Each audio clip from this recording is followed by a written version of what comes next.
Assalamualaikum warahmatullahi wabarakatuh. Perkenalkan, nama saya Farsita dengan NIM 123206067. Di sini saya akan membuat video mengenai media pembelajaran yang saya gunakan untuk modul ajar saya di pertemuan 2 dengan model pembelajaran Project Based Learning atau PJBL. Di sini ada beberapa media yang akan saya jelaskan. Yang pertama adalah PPT yang berbasis Canva yang akan menjelaskan mengenai mekanisme. Lalu yang kedua adalah saya akan menggunakan website simulasi Pet Natural Selection yang akan memvisualisasikan seleksi alam pada kelinci di lingkungan tropis dan juga arktik. Lalu saya akan membuat project kancing warna hijau dan juga putih untuk praktikum simulasi seleksi alam. Lalu kertas HPS juga digunakan untuk praktikum kancing berwarna untuk sebagai media lingkungannya dalam praktikum tersebut.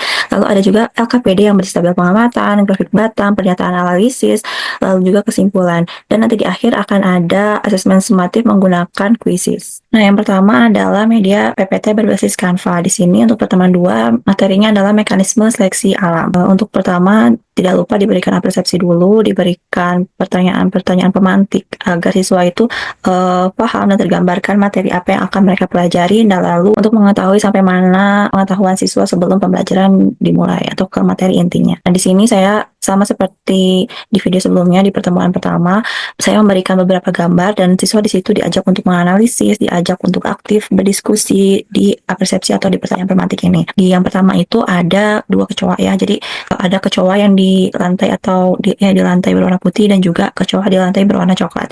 Nah, saya akan memberikan pertanyaan, manakah kecoa yang lebih susah kelihatan antara kecoa yang di lantai putih dengan kecoa yang ada di lantai berwarna coklat, seperti itu. Dan nanti akan ditanyakan kenapa alasannya seperti itu. Kenapa misalnya jawabannya adalah kecoa berwarna coklat di lantai berwarna coklat. Kenapa itu lebih susah kelihatan gitu, dan sedangkan yang di lantai putih itu dia lebih mudah kelihatan gitu. Kenapa gitu. Lalu yang kedua adalah ini sebenarnya ada kaitannya dengan yang sebelumnya gitu, tentang resistensi antibiotik gitu, dan ternyata makin kesini nyamuk itu makin susah gitu untuk mati walaupun udah disemprot pakai obat nyamuk gitu.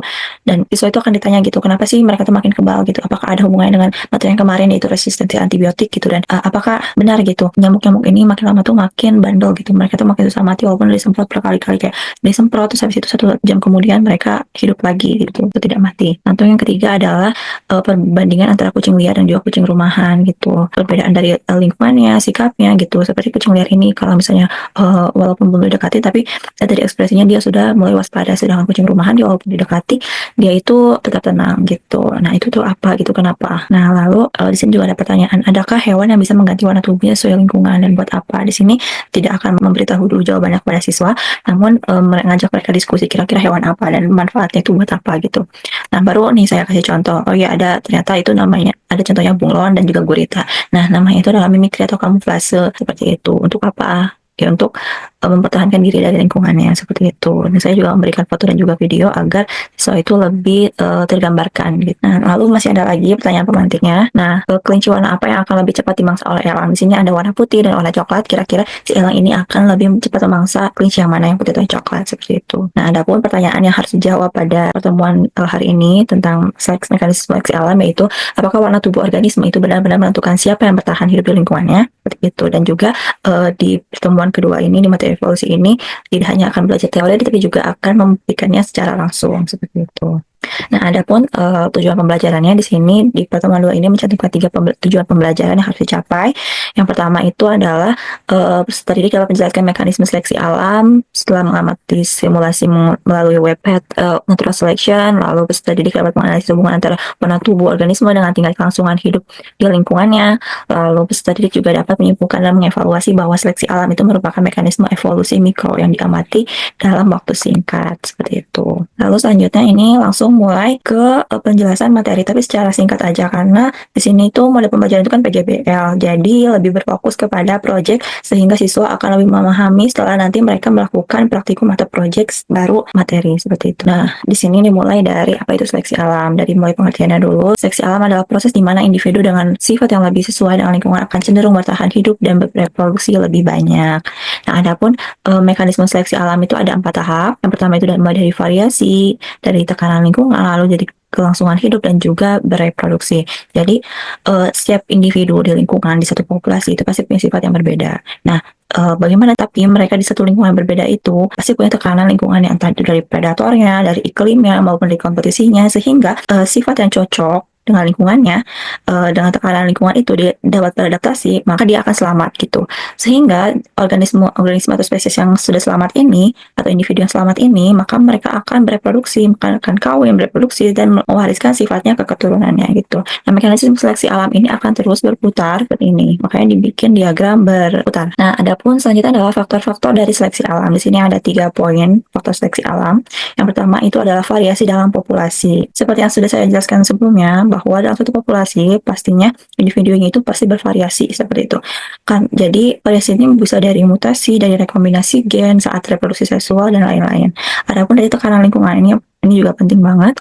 Bisa dari predator dan pemangsa. Misalnya kelinci. Kelinci itu kan misalnya predatornya serigala. Nah, itu adalah satu tekanan lingkungan bagi si kelinci gitu. Adapun selanjutnya adalah suhu ekstrim, misalnya suhu panas, suhu dingin itu juga sangat mempengaruhi. Lalu selanjutnya adalah ketersediaan makanan dan juga air. Lalu ada penyakit dan patogen, lalu kompetisi dengan sesama spesiesnya. Ini juga termasuk dalam faktor seleksi alam tekanan lingkungan.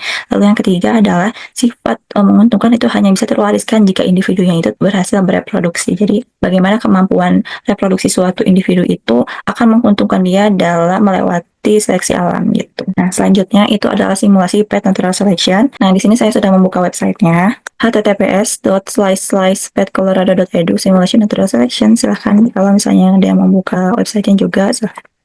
Ini tinggal klik aja. Ini untuk simulasi seleksi alam ya teman-teman. Ini tinggal pencet yang intro. Saya akan menjelaskan dulu bagaimana tampilannya di sini. Jadi di bagian sini itu kita bisa memperlihatkan bagaimana grafik yang akan diperlihatkan nanti di bagian sini. Jadi di sini, di kotak ini nantinya akan ada grafik kenaikan dan penurunan dari individu kelinci putih maupun kelinci coklat, seperti itu. Dan ini juga untuk total individu dari kelinci itu berwarna hitam, lalu yang berwarna hijau bergaris lurus ini adalah untuk kelinci berwarna putih, lalu untuk warna hijau putus-putus ini untuk kelinci berwarna coklat, seperti itu. Nah, selanjutnya di sebelah sini itu adalah add mutation. Nanti saya akan membuat kelinci coklat yang dominan sehingga nanti bisa terlihat bagaimana seleksi alamnya itu gitu. Dan ini adalah environmental factors. Ini ada wolves. Nanti di tengah-tengah saya akan memunculkan serigala karena serigala itu tadi ya adalah predator dari kelinci, seperti itu. Lalu ada limited foods ini supaya lebih sedikit makanannya, seperti itu. Ini adalah untuk lingkungan dari kelinci. Jadi di sini ada lingkungan tropis dan juga lingkungan arktik. Nanti kita akan coba dua-duanya. Pertama dari lingkungan yang tropis dulu, kita mulai ini ya. Tadi saya sudah di set di kelinci yang warna coklat itu yang dominan. Kita mulai add mate. Add mate itu tambahkan pasangan. Oke, ini kan asalnya satu nih, kita tambahkan pasangan. Lalu jadi ada 2 kelinci berwarna putih di sini. Lalu bisa dilihat di sini adalah grafik pertambahan jumlah kelinci atau pengurangan jumlah kelinci, dan ini adalah waktunya. Dan generasi pertama, 2, ketiga, dan keempat. Jika kalian sudah pernah belajar materi genetika, maka sudah paham ya untuk generasi-generasi itu apa gitu. Oke, ini waktunya berjalan. Kita tunggu sampai generasi pertama. Kita lihat awalnya itu berarti total ada 2 kelinci berwarna putih ya. Nah, kita lihat di sini grafiknya itu bertambah, dia itu naik. Kita geserkan. Nah, di sini terlihat ya totalnya itu ada 6 kelinci. Kita hitung 1 2 3 4 5 6, ada 6 kelinci dengan 5 kelinci berwarna putih dan 1 kelinci berwarna coklat. Nah, di sini ya. Ini baru generasi pertama. Kita tunggu lagi, kita tambah sampai generasi kedua atau ketiga supaya semakin banyak. Oke, nah sudah generasi kedua, kita lihat lagi perkembangannya. Nah, di sini ada total 18. Sudah banyak sekali kelincinya dengan 15 kelinci berwarna putih dan juga 3 kelinci berwarna coklat, seperti itu. Kita lanjut sampai generasi ketiga, kita lihat apakah ada pertambahan. Nah, tuh dia semakin banyak, teman-teman. Dimulai dengan total ada 54 kelinci dengan 45 yang berwarna putih dan juga 9 yang berwarna coklat. Nah, di sini saya akan memberikan predatornya yaitu serigala. Tolong disimak baik-baik ya. Dan juga simak kelinci apa yang paling banyak berkurang. Maksudnya kelinci berwarna apa yang paling banyak berkurang, seperti itu. Simak ya. Nah,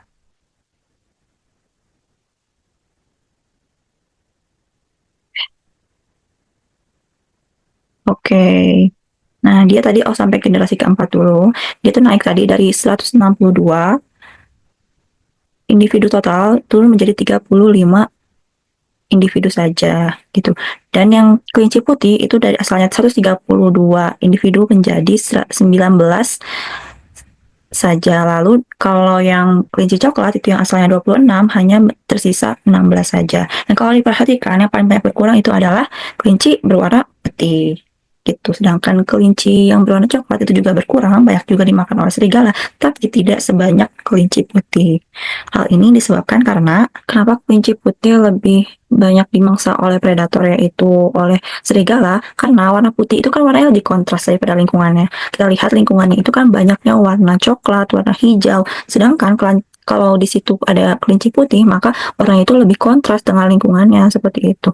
Dia lebih mencolok banget di antara rembutan yang hijau, antara tanah yang berwarna coklat gitu, sehingga si predator itu lebih mudah menemukan dan juga memangsa dia gitu, kelinci yang berwarna putih ini gitu. Sedangkan kelinci yang berwarna coklat itu berwarnanya coklat, terus lingkungan juga berwarna coklat, artinya dia tidak mencolok gitu. Oke, sampai sini kita lanjut ke lingkungan yang arktik dulu ya.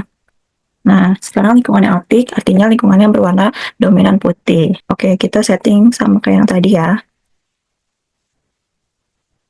Oke deh, kita add mat atau tambahkan pasangan. Nah, di sini totalnya ada 2 kelinci berwarna putih. Kita tunggu. Nah, sekarang sudah bertambah ada 6 kelinci dengan total 5 kelinci putih dan 1 kelinci berwarna coklat. Seperti itu, kita lanjut. Kita tunggu. Nah, di sini sudah naik lagi. Di sini adalah generasi kedua. Total ada 18 kelinci dengan 15 kelinci berwarna putih dan 3 kelinci berwarna coklat. Oke, selanjutnya kita tunggu lagi. Stop. Nah, ini sudah ke generasi ketiga. Total itu ada 54 kelinci dengan 45 kelinci berwarna putih dan 9 kelinci berwarna coklat. Lalu setelah itu kita tambahkan serigala ya. Serigala sebagai predator dan kita lihat dan bandingkan kelinci mana yang paling banyak dimakan dan bandingkan dengan lingkungan sebelumnya, lingkungan tropis dan lingkungan arktik yang sekarang kita amati. Oke. Nah, serigalanya datang. Oke. Nah, lihat grafik yang asalnya tinggi sekali dengan 54 total kelinci, dia itu menurun drastis sekali menjadi 29 kelinci saja dengan 28 kelinci berwarna putih dan 1 kelinci berwarna coklat gitu. Kita lihat yang awalnya kelinci putih itu 45 jadi turun 28 dan 9 kelinci berwarna coklat turun menjadi hanya sisa 1 kelinci berwarna coklat saja. Yang artinya bisa kita simpulkan bahwa kelinci coklat di lingkungan arktik itu kan akan kontras banget ya dengan lingkungannya di arktik ini yang berwarna putih gitu. Sehingga dia itu bakal gampang kelihatan oleh predator dan jadi sasaran makanannya seperti itu.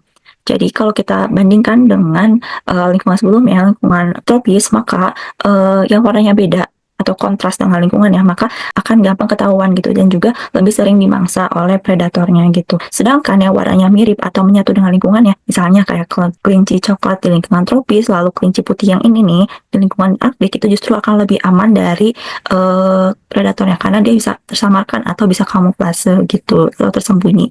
Jadi lebih banyak yang selamat dan juga mereka nantinya akan bereproduksi dan juga berkembang biak seperti itu. Tadi kan sudah melakukan simulasi natural selection atau seleksi alam menggunakan website PET yang sangat menarik. Dan sekarang kita akan coba menggunakan proyek praktikum simulasi seleksi alam yang sederhana menggunakan bahan-bahan yang ada di sekitar kita, yaitu menggunakan kancing berwarna. Saya akan menggunakan kancing berwarna hijau dan putih dan juga kertas berwarna hijau dan juga putih. Praktikum ini saya pilih karena benar-benar membuktikan sendiri apa yang baru saja mereka lihat tadi di website PET disimulasi dengan yang akan mereka lakukan seperti itu. Jadi mereka terbayang bagaimana seleksi alam itu terjadi seperti itu. Nah, sebelum mulai saya contohkan bagaimana cara kerja dari praktikum sederhana kancing dan juga kertas berwarna, saya akan jelaskan dulu bagaimana LKPD yang sudah saya buat untuk pekerjaan dari project yang akan dilakukan nanti oleh siswa. Pertama di sini adalah covernya, lalu yang kedua ini adalah identitas yang akan diisi oleh siswa. Di sini mereka akan mencantumkan tanggal, kelompok berapa, dan juga anggota kelompoknya. Lalu di sini juga saya mencantumkan capaian pembelajarannya, yaitu mengevaluasi gagasan baru mengenai evolusi. Lalu selanjutnya ada TP dan juga IKTP. Lalu selanjutnya adalah petunjuk penggunaan LKPD. Di sini juga saya mencantumkannya berdasarkan sintaks dari PJBL, yaitu ada 6 ya. Jadi start with the essential question, plan the project, create the schedule, monitor the student and progress, assess the outcome, dan juga evaluate the experience. Saya juga mencantumkan sedikit teori dasar di sini untuk dibaca oleh siswa. Lalu juga ada di sini sedikit kutipan dari buku Charles Darwin. Nah, lanjut di sini adalah aktivitas 1. Aktivitas 1 di sini itu masih berkaitan dengan website PET yang sudah ditampilkan sebelumnya dan sudah dijelaskan. Jadi di sini siswa akan mengisi berdasarkan apa yang mereka lihat dan juga sudah mereka pahami mengenai simulasi natural seleksi dengan website PET. Nah, selanjutnya di sini adalah akan melakukan proyek seleksi alam. Nah, dimulai dengan alat dan bahan yang akan digunakan. Jadi akan ada kancing berwarna hijau 50 biji di sini, dan juga kancing berwarna putih. Jadi ada warna hijau dan juga warna putih di sini. Lalu akan ada kertas berwarna hijau untuk menganalogikan lingkungan yang berumput dan juga kertas berwarna putih untuk lingkungan bersalju seperti itu. Dan juga selanjutnya akan disediakan stopwatch. Saya menggunakan handphone dengan waktu 10 detik saja. Lalu di bawahnya itu ada peran pembagian kelompoknya. Dengan peran itu di sini ada 5 ya, sesuai dengan anggota kelompok per kelompoknya seperti itu.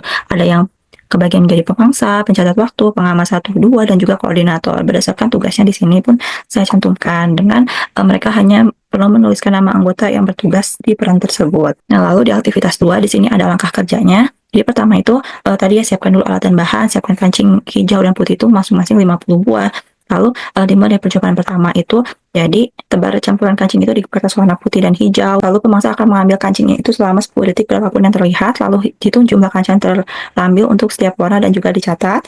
Lalu jumlah yang tertinggal itu akan dihitung. Jadi bagaimana cara menghitungnya? Jadi 50 itu total awal dikurangi dengan jumlah yang terambil. Lalu di akhir nanti akan membuat grafik dari data yang diperoleh dan juga mengisi tabel dan juga pertanyaan-pertanyaan analisis yang akan disediakan nantinya. Oke, dimulai dari menyiapkan timer untuk 10 detik. Lalu LKPD di sini harus menuliskan berapa jumlah kancing yang terambil nanti dan juga jumlah tertinggalnya itu berapa di tabel LKPD ini. Lalu menyiapkan 2 buah kertas HVS berwarna hijau dan juga berwarna putih. Lalu ada kancing berwarna hijau dan juga berwarna putih masing-masing 50 buah. Ini kita campurkan saja.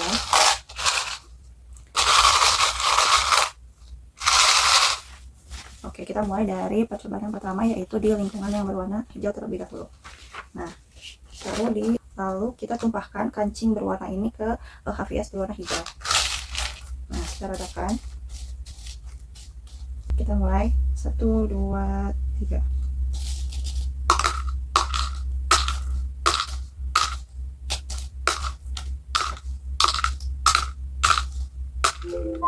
Oke, ini yang saya dapat. Saya mengambil total ada 3 kancing berwarna hijau. Ada 3 kancing berwarna hijau dan juga 1, 2, 3, 4, 5, 6, 7, 8 dan juga 8 kancing berwarna putih. Artinya cara menghitung jumlah tertinggalnya adalah jumlah awal, yaitu 50 dikurangi jumlah terambil. Misalnya di sini kancing yang hijau saya mendapatkan 3, artinya 50 dikurangi 3 adalah 47. Lalu 50 dikurangi 8 untuk kancing putih adalah 42. Lalu kita ulangi ke percobaan kedua dengan kertas yang berwarna putih. Siapkan kertas berwarna putih, lalu stopwatch 10 detik, lalu dengan kancing berwarna hijau 50 buah dan juga kancing berwarna putih 50 buah. Lalu kita taruh di HVS yang berwarna putih ini secara merata. Lalu kita mulai stopwatchnya. 1, 2, 3.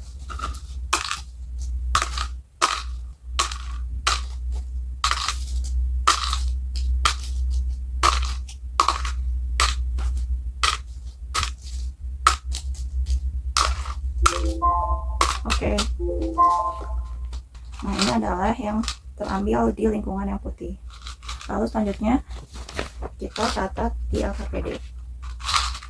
Saya mendapatkan 1, 2, 3, 4, 5 yang 5 kancing putih. Lalu 1, 2, 3, 4, 5, 6, 7, 8, 9, 10, 11, 12, 13, 14 kancing berwarna hijau. Sehingga jumlah tertinggalnya kancing yang berwarna hijau adalah 36 dan yang berwarna putih adalah 45. Nah, ini untuk hasil pengamatan yang sudah saya lakukan tadi. Untuk hasilnya itu masih sesuai dengan teori yang sudah saya jelaskan sebelumnya, yaitu untuk di lingkungan atau kertas yang tadi berwarna hijau di percobaan pertama, itu yang banyak terambil itu adalah kancing berwarna putih, sedangkan untuk di percobaan kedua itu di kertas yang berwarna putih atau HVS putih, itu yang banyak terambil itu adalah kancing berwarna hijau. Maka dari itu memang terbukti bahwa yang warnanya berbeda atau kontras dengan lingkungannya, maka itu akan lebih mudah terlihat gitu dan akan lebih menyatu dan akan lebih mudah terambil seperti itu. Sedangkan warna yang lebih menyatu dengan lingkungannya atau mirip dengan lingkungannya, maka dia akan lebih aman atau susah terlihat seperti itu. Nah, ini adalah tabel yang tadi diisi oleh siswa setelah melakukan pengamatan, yaitu jumlah terambil dan juga jumlah tertinggalnya dari kancing berwarna hijau dan juga putih. Lalu selanjutnya adalah setelah mereka menuliskan berapa jumlah yang tertinggal, itu mereka akan diperintahkan untuk membuat grafik batang seperti ini dan juga instruksinya. Lalu selanjutnya di aktivitas 4 itu ada pertanyaan analisis mengenai praktikum atau simulasi yang mereka lakukan sendiri menggunakan kancing berwarna dan juga kertas berwarna. Di sini ada 5 poin pertanyaan. Yang pertama itu adalah di lingkungan hijau, warna kancing itu apa yang paling banyak tersisa. Lalu di nomor 2 adalah di lingkungan putih, warna kancing apa yang paling banyak tersisa dan mengapa. Lalu yang ketiga, mereka diperintahkan untuk membuat kesimpulan tentang hubungan antara warna tubuh dan juga jenis lingkungannya berdasarkan praktikum yang sudah mereka lakukan. Lalu memberikan satu contoh nyata seleksi alam yang terjadi dalam waktu yang singkat. Gitu. Selain dari praktikum kancing yang sudah mereka lakukan, dan juga jelaskan menggunakan 4 mekanisme dari seleksi alam, yaitu variasi, tekanan lingkungan, kelangsungan hidup, dan juga reproduksi. Lalu yang kelima adalah mengapa seleksi alam yang terjadi dalam praktikum yang sudah mereka lakukan itu termasuk evolusi mikro dan bukan evolusi makro. Gitu.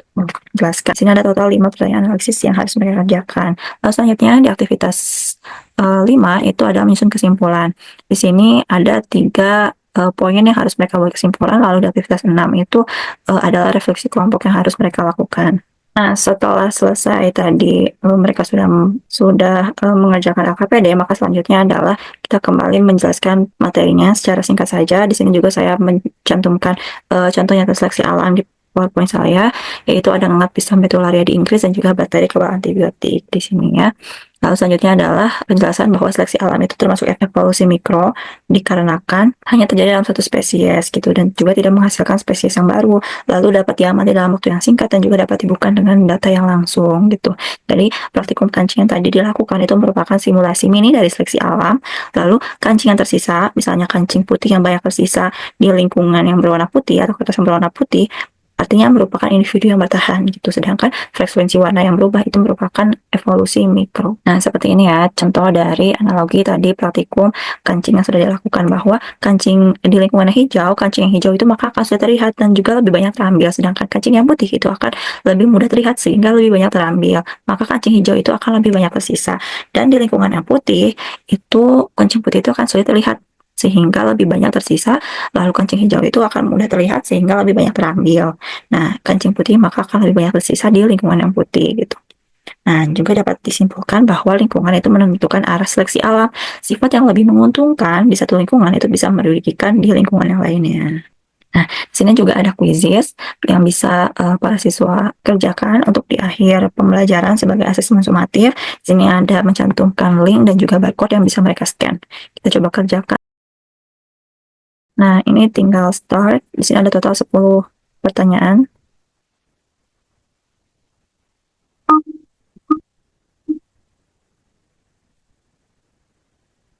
Ini pertanyaannya dan ada 4 pilihan jawaban. Bisa coba jawab. Nah, ini betul. Oke, selanjutnya.